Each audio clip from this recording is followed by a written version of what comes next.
Bonjour, je suis le commandant Johan. Je suis de spécialité système d'information et de communication, SIC, on appelle ça dans l'armée de l'air. Et cette année, je suis étudiant en master spécialisé Defense and Security in Space à l'école de l'air Salon de Provence. Pour la petite histoire, j'étais avec un camarade de lycée qui était intéressé par l'armée. Et puis on a poussé la porte d'un bureau de recrutement, un CIRFA. Donc, pour ma part, c'était un petit peu un hasard.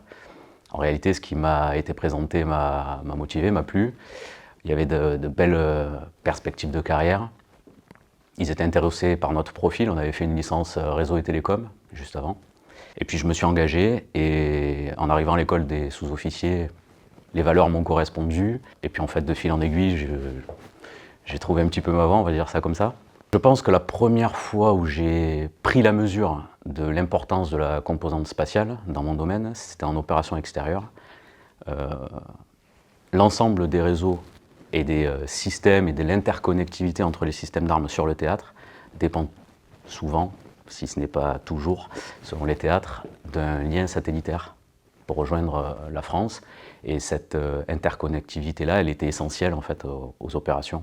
Sans interconnectivité, il n'y a pas de coordination. Sans coordination, il ne peut pas y avoir de commandement et de contrôle, et donc pas de victoire. Donc ce jour-là, j'ai pris la mesure un petit peu de l'importance du spatial. J'avais pas encore la mesure du fait que ça allait être un domaine de conflictualité contesté, parce que ça a été reconnu l'année suivante, finalement, en 2019, parce que j'ai été déployé en 2018. Oui, ça fait déjà plusieurs années effectivement que Madame la Ministre à l'époque avait parlé de ces domaines de conflictualité en les nommant en tant que tels. Derrière, l'armée de l'air devient l'armée de l'air de l'espace. Naturellement, ici, à l'école de l'air, les formations évoluent. Dans le cadre de la formation d'un officier, on a la chance de pouvoir bénéficier d'une formation continue. C'est le cas dans votre formation actuelle. Oui. J'aimerais que vous la présentiez, s'il vous plaît.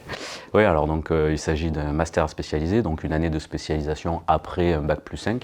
Cette formation, elle a un petit peu la spécificité d'être ouverte à plusieurs profils de recrutement, des domaines d'ingénierie divers et variés, parce qu'en fait, dans l'espace, on en a besoin de toutes sortes, à la géopolitique, les relations internationales, en passant par le droit. Voilà. Finalement, tous les profils qui ont des compétences susceptibles d'être intéressantes pour être appliquées dans le domaine spatial sont les bienvenus. La formation, elle se veut accessible. On reprend, donc il y a évidemment des bases un petit peu scientifiques à connaître. Alors ça ne va pas très loin, il ne faut pas en avoir peur. Et puis on est accompagné à la fois par l'équipe d'encadrement et entre les profils des étudiants, parce que finalement on a des ingénieurs avec nous, etc., des militaires étrangers, et puis des jeunes sortis d'école ou des militaires français comme moi en l'occurrence. Non, c'est vraiment pour eux une formation qui, je pense, a deux objectifs principaux pour leur pays.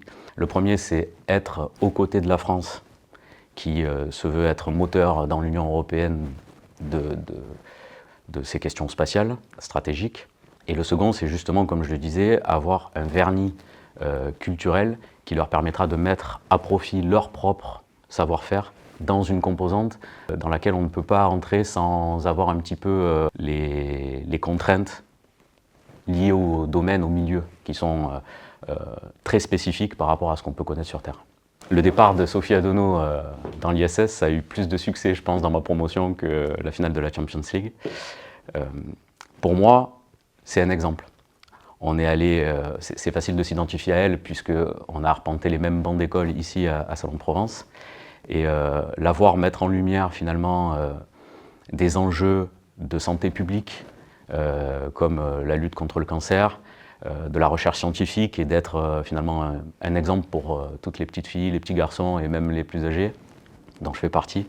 Voilà, c'est une fierté je pense, pour l'école de l'air et l'armée de l'air en général. Si vous deviez repartir de ce master spécialisé avec 3 enseignements, ce serait quoi? En ce qui concerne les 3 enseignements, je dirais, là, le premier enseignement, c'est qu'on ressort toujours beaucoup plus facilement par le haut en groupe, constitué avec un objectif de préservation du bien commun. Le deuxième enseignement, c'est que l'espace est une composante stratégique majeure, fragile, et qu'il convient d'œuvrer pour préserver sa liberté d'action, mais aussi, à l'échelle internationale, préserver ce bien commun de l'humanité. Et le troisième enseignement, c'est que je suis rentré dans l'armée de l'air en tant que sous-officier. J'ai pu gravir les échelons parce que l'armée de l'air donne plein d'opportunités de le faire. Et donc je ne compte pas m'arrêter là et continuer de bénéficier de cet escalier social.